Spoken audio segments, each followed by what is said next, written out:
स्वाति, तुम्हारे पापा जी आम लाए हैं, जरा इन्हें धोकर लाओ। स्वाति की सास रेखा जी ने आवाज़ दी। आम नाम सुनकर ही स्वाति सब काम छोड़कर भागी चली आई और तुरंत धोकर डाइनिंग टेबल पर रखकर काटने लगी। तभी रेखा जी बोली, बहू काटने की ज़रूरत नहीं है, पहले सब अपनी अपनी पसंद से आम लेंगे, फिर हम काट देंगे। तुम जाकर अपना काम करो।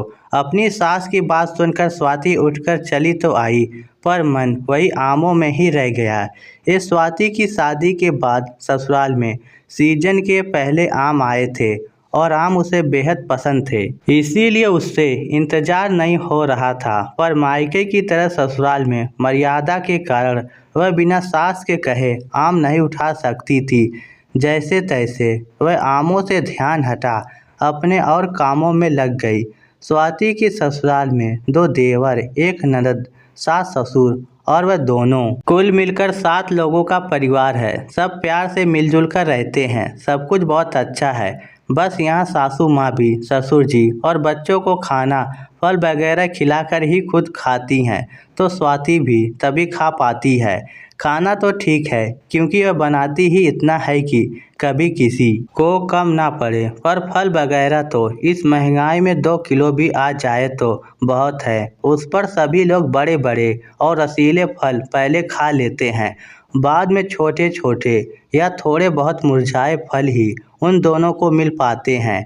आज भी सबके खाने के बाद डालिया में 2 छोटे छोटे आम पड़े थे। अगर स्वाति मायके में होती और उसे सबसे छोटा आम मिलता तो वह जमीन आसमान एक कर देती, पर यहाँ तो जो मिला वही बहुत है। उसे बस इस बात की शांति थी, कम से कम मिला तो, और फलों की तरह उन लोगों ने पूरे ख़त्म तो नहीं किए। अभी सास बहू दोनों आम काट कर खाने ही जा रही थी कि देवर ननद फिर आ धमके, एक कहते हुए, मम्मी भाभी आपके आम मीठे हैं, हमारा तो कच्चा निकल गया था, मज़ा नहीं आया।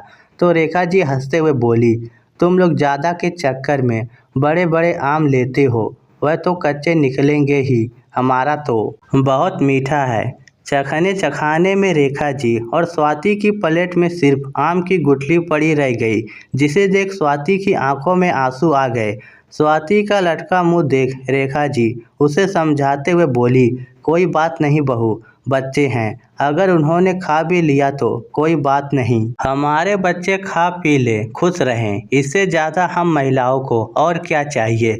तुम चिंता मत करो, अगली बार जब आम आएंगे हम तब खा लेंगे। उनकी बात सुनकर स्वाति कुछ ना बोली, क्योंकि वह जानती थी कि अगली बार भी यही होगा।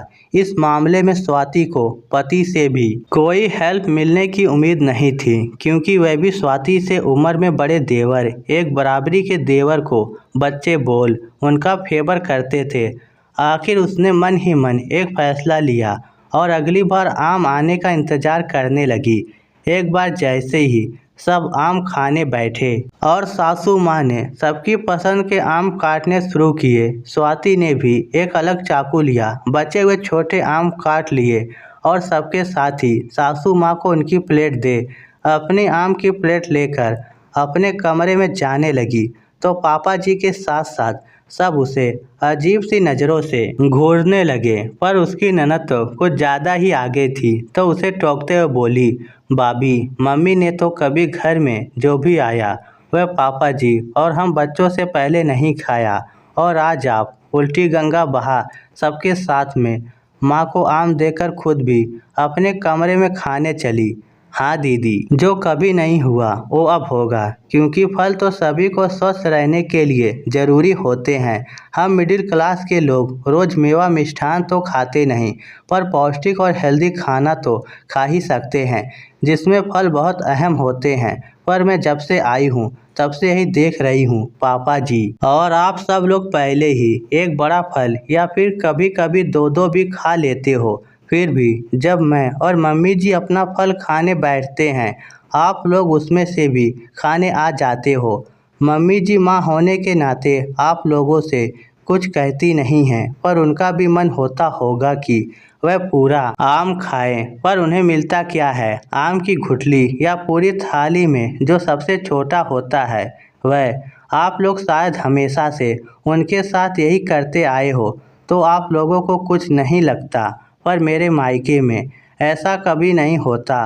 वहाँ तो मेरे पापा, मेरी दादी कोई भी चीज़ घर में आने पर सबसे पहले भाभी को देते हैं और मेरी माँ भी सबके साथ ही खाती है। इसीलिए मुझे मम्मी जी के लिए और अपने लिए बहुत बुरा लगता है। इसीलिए मैं अब से कोई भी फल घर में आने पर सबके साथ ही मम्मी जी को काट कर दूंगी और खुद भी खाऊंगी, और मुझे नहीं लगता कि इसमें कुछ गलत है। वैसे दीदी, आपको मेरे आम अपने कमरे में ले जाने से इतना बुरा क्यों लग रहा है? आपने तो पहले ही घर में सबसे छोटे होने का फ़ायदा उठाते हुए सबसे बड़ा आम अपने सामने रख रखा है। स्वाति की बात सुनकर उसकी ननद जवाब ना होने की वजह से बगल में झांकने लगी और अपनी बीवी और माँ के बारे में ना सोचने की बात यूं सबके सामने आने से पापा जी, देवर और स्वाति के पति चुपचाप आंखें झुकाए बैठे थे।